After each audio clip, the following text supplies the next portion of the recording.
unified and peaceful procession stroke walk through Brixton, you know, and parking around the church for those who are attending the church will be suspended on the day as well. And one key thing. Where is the church? Santley Street, Seven-Day Adventist Church, just off Acre Lane. How do you spell it? S-A? Do you know how to spell Santley? Yeah, S-A-N. Yep. T. Yep. I think L-E-Y. Santley Street, SW9? Yeah, SW9. That's the church, Seven-Day Adventist. That's right. Right, so we're going to be doing the procession from Normandy Road, Brixton, to Santley Street, the Seven-Day Adventist Church on Santley Street. On Tuesday, the 24th of May, this year, 2011. And then the service is going to take place there, and then from there we are going to the burial ground, which is on Blackshaw Road in Tooting. Are we walking? We driving? Does it matter? Well, from Normandy Road, what's going to happen is we as a family are going to be walking. Now, people got a choice. If you want to attend, you can either walk with us or you can join the procession behind with all the cars. Mm-hmm. So you got a choice. You know, you might decide that there might be 5 of you and the driver's going to drive, and 4 of you are going to get out of the car, or 3 of you are going to get out of the car and do the walk. It's up to you. Mm-hmm. And this is not a thing where I'm saying I'm calling on the community to come out in numbers to represent. This is a thing where we're saying this is what we are doing for our mother. And if you want to take part and you think it's important to take part, then feel free. We're welcome in the community because the community rose to that occasion. Remember, we didn't have mobile phones. Yeah. We didn't have Facebook. We barely had telephones in our house. Yep. Yeah. And people came out in numbers to represent on that day. So we're recognizing that. So it's only right, because we could have had a funeral, private funeral, and said, you know what, we can't really accommodate the community. We're just going to have a private funeral for our mum. We're showing, you're putting that gesture back out, showing solidarity with the people who showed solidarity in 85, or the children of the people who showed solidarity in 85, or the grandchildren who showed solidarity. I'm coming. Like I said, I don't get up at 9 o'clock for joke. I'm going to be getting up before 9 o'clock. And I'm bringing what? She's going to be 8-9 weeks old then. I'll bring her. I'm bringing her. And I'm bringing my 2-year-old. And my wife, she's still suffering from the C-section, but she coming whether she like it or not. She can drive. Well, she got to come. She got to breastfeed, so she got to come. We're coming. And if it's just me and your family, then we're good. What we do, we block the road. I'll block the road and you guys can do the procession. But I don't think it's going to be that. You're going, right? 24th, Tuesday the 24th. Right, you're there. D-Nice is there, the producer's there, the other producer's there. We are there. There's not much more I could say. Let me read some of these texts because there's not much more I could say. Tuesday the 24th of May, 2011, we are meeting at 9 a.m. Normandy Road, Brixton, to show solidarity for Sherry Groce, who was the lady who was shot, bringing about the Brixton riots of 85.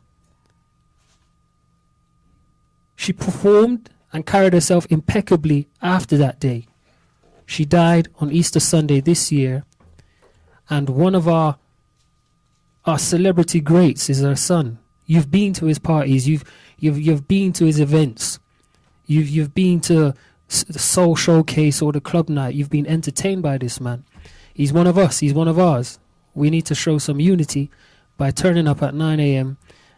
at Normandy Road, Brixton. Then we're going to Santley Street, SW9, spelled S for sugar, A, N for November, T for Tommy, L, E for Echo, Y for Yankee. Santley Street, SW9. There's a Seven-Day Adventist church there where we're going to have the service. And then we're going to have a procession to Black Shore Road in Tooting. That's the burial ground. Black Shore Road in Tooting. Do you know the postcode for that? Let me look at my phone. Look, I'm glad you still got a sense of humor. I'm struggling. While you're doing that, let me read through some of these texts that have come through. If you'd like to text, the telephone number is 07944 254 908. That's 07944 254 908. And then after I've read out the text, we'll open up the phone lines. You okay to take a few calls if they come through? Yeah, I'll take off you. As long as I'm not bombarded. Okay. If you want to go live, we'll open the phones after the text. This text says, very emotional, sir. As a youth that went to Cowley School just on the corner from where this took place, I remember it too well. I'd just like to big you up, Lee, for talking about this because it's a part of our history and it must be hard. So big up your sister Sharon and Rose and the rest of the family. Stay strong. From Swaby. You know Swaby? Wayne. Yeah, respect Swaby. All right. Foundation.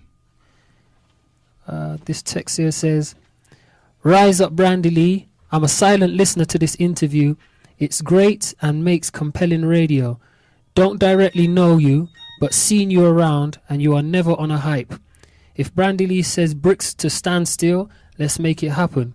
Best wishes to you and your family. Stay strong, Mr. TD. We're going to bring Brixton to a standstill on the 24th. Tuesday 24th, we're bringing Brixton to a standstill. We're not allowing these police guys to whitewash the memory of Sherry Groves and what took place in 1985. They're not whitewashing this Brixton riot team. Enough of us didn't get beat up because we said we lived in Brixton. Got certain places and, oh, you're from Brixton. You know what I mean? It's like a tag, a banner you can carry. It's worldwide. So we're going to carry on that tradition. We're going to carry on showing that solidarity. 24th of May, 9 a.m., Normandy Road. I don't want to hear nothing. I'm tired. I got work. You can take the morning off work. Enough of us got jobs because of that Brixton riot. Enough of us got jobs in the council and in the housing department because they realised the economic depravity we were living under, to the point that we had to rise up and burn things down. They said, you know what? If we don't give these people jobs, they're going to burn down the whole country.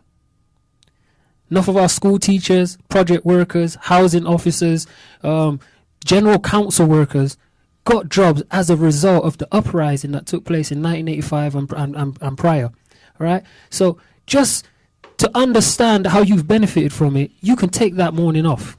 You can. I don't want to see you on Facebook or hear you on Twitter or calling up on the show talking about black people don't stand together and black people don't show unity. This is a small thing you can do to show solidarity to something that you've benefited from, whether directly or indirectly. Okay? It was an opportunity for you to express yourself in 85 if you didn't have it. To actually fling 2 buckle and stone and bust 2 policeman head. We didn't have that opportunity every day. We don't have that opportunity now. You know how much time I would like to bust a policeman's head and can't do that? But we stood shoulder to shoulder and we bust a couple of their heads. You might meet up with some old friends from back in the day that have moved out of the area. I want you to get on Facebook. I want you to get on Twitter. I want you to get on your emails. I want you to get on your BB pin. I want you to get on your Viber, on your Skype phone, whatever else apps you got on your phones. And 24th of May, if you definitely can't make it, at least tell somebody. That's the least you can do. At least put it up on your Twitter. Put it up twice a week until we get to that day. Put it up on that day. Put it up the night before so everybody knows. Don't give nobody an excuse to say, I forgot. Work with us. We are beg you. I'm begging you. He ain't begging you. I'm begging you. Let's do this. Hey X, I don't know what that's about. Condolences to you and your family. Rest in peace, Mama. No more pain. An inspiration to all of us, women and mothers. And that's from Lady Shireen. Thank you for that, Lady Shireen. In honor of your mother, do you have a dress code for that day? The greatest respect, and that's from Millie. Is there a dress code? Okay. The colours for that day is black and maroon. And the reason why we're saying maroon, because my mum is from the Maroon tribe in Jamaica. And for those who don't know who the Maroons are, they're runaway African slaves who basically fought against the slave owners And the British. and the British. And kicked their ass. So you can see where the strength comes from in my mum and that determination. She was proud of who she was and where she came from. She always went on about maroons. So maroon colour, if you're not sure, it's like a burgundy. A deep purple with a mix of red. Yeah. So black and maroon, if you'd like to or wish to take part in the colours. That's what the colours are going to be. And there you go, Millie. 24th of May, we're wearing black and maroon, burgundy, mauve, purple, whatever you want to call it. Yes, that's what we're wearing to show solidarity. Wifey, if you're listening, I'm, you know my head. I'm going to put it in my phone. I'm going to go home, I'm going to write it down, but the illness is on you as well. My wife handles my schedule. That's it now. Okay. Condolences on the loss of your mother. Utmost respect to you, Brandy. Thank you for being so open about what you and your mother experienced. The younger generation need to be made aware of this travesty. My heart goes out to you. I hope you succeed in honouring your mum for her courage in a permanent way, so that our children can benefit from understanding the qualities your mum possessed.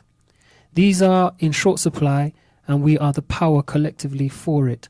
Love and blessings to you, Sister Judah. Thank you for that, Sister Judah. You want to respond to that? One thing I must say, since my mum's passing, we received a lot of condolences, and it's comforting. So I say thank you, and we definitely appreciate all the support that we've been getting from then until now. Mr. Flavor, one of our resident DJs here, says, "Evening, gents. Real ghetto story. I would ask Mr. Lee, how does he think or know the incident affected his life and him as a person? Does he feel he was robbed of some of his childhood witnessing the event? Thanks for sharing with us the love your mom gave you." So how did it affect you? Good question. How would I say affected me? Okay, yeah. I had to become very mature very quickly at an early age. So you could almost say the roles had reversed. Even though my mum was very independent, you know, she still needed a lot of assistance. And you wouldn't have your mother in the same capacity again.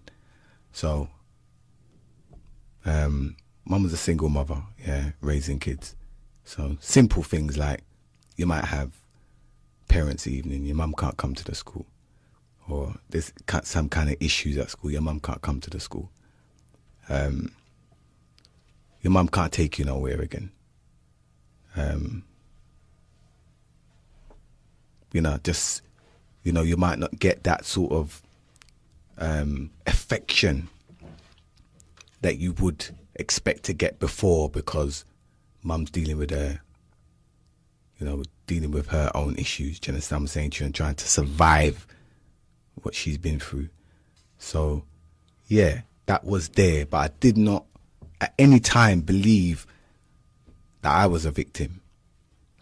Yeah, I always looked at my mum as the victim. Now, we're on air and we're being honest, yeah? Okay. So one of the effects that I would say was quite poignant and that I noticed and was aware of and had to address was how I was with women. I think because I lost my mum at an early age, when I